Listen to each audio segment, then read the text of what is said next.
बकरा ज़िबा करना कोई गैर कानूनी या गैर शरी काम नहीं। शरा भी ये गल आंदी है कि तुसी बकरे की गर्दन के उत्ते शाहरग के उत्ते छुरी चला लो, उन्होंने ज़बा कर लो, लाल करके तो उन्होंने खा लो। लेकिन बकरे नूं ना कसाई चंगा लगता है तो ना छुरी चंगी लगती है। हालांकि शरीयत भी इजाजत देती है तो कानून भी इजाजत देंदा है। इसे तरह जो सच्ची गल करन लगी ना तो करन वाला लोगों को कसाई वांगू लगता है तो जी गल है छुरी वांगू फिरदी है। लेकिन शरा इजाजत देती है कि तुसी मैं तुहाडे सारिਆਂ ਦੇ अगे अल्लाह वास्ते करके ते हथ जोड़ना पे। हथ किदों जोड़े जाते हैं? हथ उदों जोड़े जाते हैं जो पानी सिरों तां टप जाए।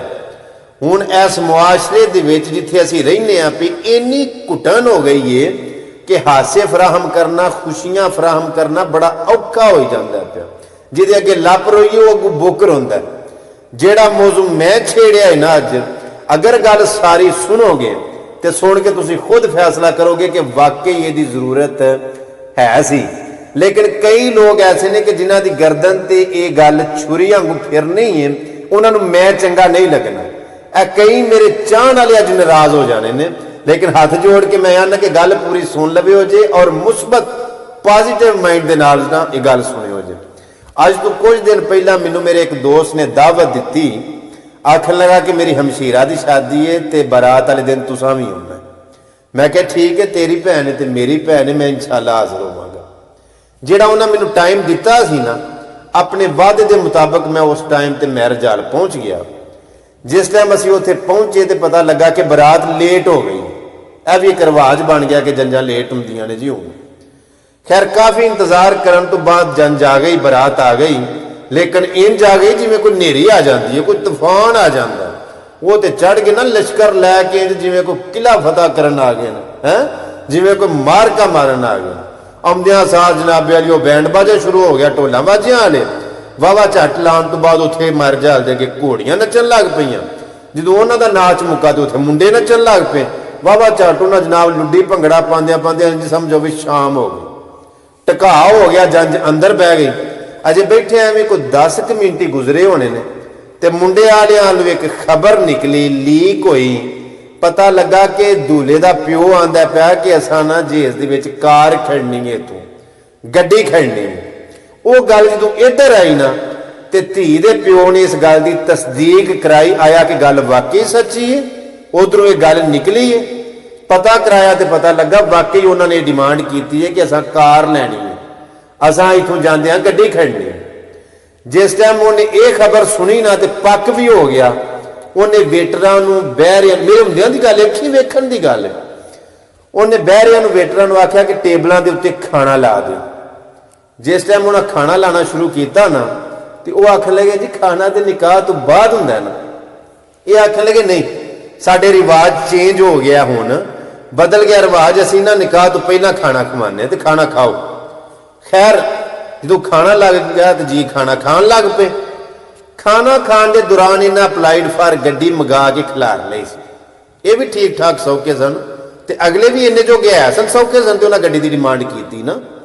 खैर जो उन्हें गड्डी खिलार ली ना तो उन्हें खाना खा लिया तो आखन लगे भी पढ़िए निकाह बुलाओ मौलवी और रजिस्टर वाले तो ये धी दे प्यो ने आखे गल ये वे कि वह गड्डी खलोती है तो अपना मुंडा भाओ गड्डी दे विच ते गड्डी लै जाओ तो इथों निकलण वाली गल कर। जो इन्हें इन्नी गल की तो वो तो गुस्से नाल लाल पीले हो गए ना। उन्हें आख्या कि असीं सिर्फ इत्थे गड्डी लैण आए, असीं गड्डी ते भुखे सां। इन्हें आख्या तुहानूं धी दी लोड़ नहीं सी, तुहानूं कंजरो गड्डी दी लोड़ सी। गड्डी लो तो इथों निकलदे हो, मैनूं गड्डियां दा घाटा नहीं। इस बंदे उत्थे जियां दे विच खलो के इस आख्या 15 लाख का फर्नीचर ते दूजा तीजा जेज सारा बना के मैं ऑलरेडी पहला इन्हां दे घर घल चुकिया ते इन्हां दी हजे भुख नहीं मरी। तुहानूं गड्डी दी भुख है ना, तुहानूं जियां दी भुख ते नहीं, तुहानूं धी दी भुख ते नहीं ना। लवो गड्डी दे इथों निकलदे हो। उन्हां दे नाल कोई जी सन मुंडे छुंडे, उन्हें बाहवां छावां टोंग लियां। इधर भी चलो किहड़ा माड़े लिसे सन, इन्हां भी टोंग लियां। चलो विच कोई सियाणे जी पे पै लैके गल मुकाई तो उन्होंने फिर जुत्तियां मार के ते खाली हाथ पिछा कलिया, कोई बची ना टोर। मैं गल क्यों सुनाई? यह गल हुण मेरी सारियां नूं चंगी नहीं लगनी। मैं इस चीज़ का कायल हाँ, मैं इस सोच का मालक हाँ। मैं बजाते खुद जिथे भी तुसी धी दा या पुत्र दा रिश्ता करो, जिथे अगे डिमांडां शुरू होईयां ना उत्थे कदी रिश्तेदारी ना करो। मिसाल के तौर पर किसी धी का तुसी रिश्ता कर दिओ किते, अगले आंदे ने असां प्लाट लैना, असां जनाब कोठी लैनी, असां जहेज दे विच गड्डी लैनी, असां फलानी चीज़ लैनी, उत्थे कदी ना धी दिओ जिथे डिमांडां होण। सारी जिंदगी ढो ढो के थक जाओगे, अगलियां कंजरां दा बेज़मीरां दा रज नहीं होना।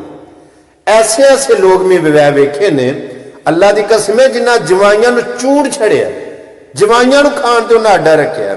लेकिन ऐसे ऐसे मुर्दा जमीर बगैरत भी मैं वेखे ने कि जिन्हां आए दिन अपनी बुढ़ी नूं, अपनी बीवी नूं पेके घल्लिया हुंदा कि जा भरावां कोलों पैसे लैके आ, जा भरावां कोलों गड्डी लैके आ, जा भरावां कोलों फलानी शै लैके आ। उन्हां दा रज हुंदा ही नहीं। जेड़े जी शैवां दे भुखे होण, दूसरी तीसरी बार लगन गल करन, जेड़े जी शैवां दे भुखे होण उन्हां नूं जीआं दी कोई कदर नहीं हुंदी। जिहड़ा डिमांड करदा है ना कि सानू फलानी शै चाहिए, फलाना समान चाहिए, यदा मतलब है कि तेरे घर अगे जो कुछ भी है वे, जिन्नी लकड़ पई है, कोई फर्नीचर है, कोई लोहे भांडे ने, या जो कुछ भी है वे तेरे घर अगे जो आ रेडी है वे, उन्हां नाल तेरी भुख नहीं मरी कि अगों फिर मतलब उथों मंगाना पिया। खैर गल शायद थोड़ी जी सख्त लहजे विच हो गई होवे, लेकिन एक बार ठंडे दिमाग दे नाल सोचियो जे कि मैं कहना की चाहना। मैं सिर्फ यह कहना चाहना कि जो भी रस्मों रिवाज ने, खुराफात ने, यह जड़ियां गैर जरूरी जड़ियां असां रस्मों रिवाज अपनी जिंदगी दे विच लियांदियां ने, इन्हां नूं खत्म किन्ने करना है? ये साडे विच आईयां कित्थों ने? पा दो तुसीं इसराइल दे उत्ते, यहूदियां दे उत्ते, अमरीकियां दे उत्ते, ईसाइयां दे उत्ते, किन्ने लियांदियां? ओ भाई ये हिंदुआना रस्मों रिवाज ने, ये साडे काम नहीं। जिन्ने मेरे नौजवान सुनने वाले ने, अज का मेरा यह पैगाम नौजवानों वास्ते और वालिदैन वास्ते। मैं नौजवानों को एक पैगाम देना चाहना, यार निकाह नूं सस्ता करो और ज़िना नूं बिल्कुल खत्म कर दो। यार ज़िना क्यों आम होंदा जा रहा है? क्योंकि निकाह नूं महंगा कर दिता गया है, बल्कि महंगा तरीन कर दिता गया है।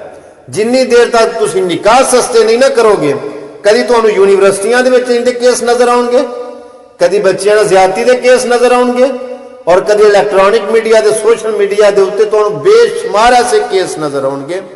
खुदा वास्ते करके अपने आप तो शुरुआत करो। मैं अल्लाह नूं गवाह बना के, अल्लाह नूं हाज़र नाज़र जान के वादा करना कि इंशाअल्लाह मैं अपने आप को शुरू करांगा। अनकरीब शादी करीब आ रही है, अल्हम्दुलिल्लाह। मैं अपने आप तो शुरू करांगा कि जिन्ने फजूल गैर जरूरी हिंदुआना रस्मों रिवाज ने, मैं ना सारियां दा बाइकाट करांगा। अल्लाह दा दिता सारा कुछ, किसी शै दा घाटा नहीं, किसी शै दी कमी नहीं, सारा कुछ होने के बावजूद मैं सब फजूलियात दा खुद बाइकाट करांगा और तुहानूं सारियां नूं आखांगा अपने आप तो शुरू करो। नौजवानों, तुसी इस नवे मुआशरे दी, एक पाकीज़ा माहौल दी, एक पाकीज़ा मुआशरे दी, एक पाकीज़ा रिश्ते नूं बनांदियां होइयां तुसी बुनियाद रख सकते हो, तुसी कर सकते हो। साडे इख्तियार दे विच तुसी अपने जिहड़े दोस्त ने उन्हां नूं मशवरा दिओ कि नहीं यार, तेरी शादी दे उत्ते कोई घोड़ियां दे डांस नहीं कराने, कोई खुसरे नहीं नचाने, तेरी शादी दे उत्ते कोई बैंड बाजा नहीं होना, तेरी शादी दे उत्ते कोई वरियां शरियां नहीं होनियां, तेरी शादी दे उत्ते कोई लुडियां भंगड़े नहीं होने। सादगी दे नाल, मसनून तरीके दे नाल आसान निकाह करना। अल्लाह की कसम है, कभी इस तरह करके दे देखो, जिंदगी सौखी। असा अपना जीना खुद मुश्किल बनाया, जीना तो जीना, असा अपना मरना मुश्किल बनाया। पिछे जी एक फौतगी ते मैनूं जान दा इतफाक होया, उत्थे की पता लगा कोई खत्मा शतमा दे उत्ते उधरों सस्सां नूं कांटे, उन्होंने उन्होंने वास्ते कपड़े लियादे, जाद्या जी वो की नानके कफन पाते, फ्रूट श्रूट खड़ना, तो ये की जिन्हों का मरिया है उन्होंने तो मरिया ही है, मर पिछले घर वाले भी गए, लेकिन तुसा भी जो मरना है तुसा फिर दूजे मार के जाना नहीं। इस तरह ना करो, खुदारा जुल्म ना करो, दूसरे उत्ते भार ना पाओ।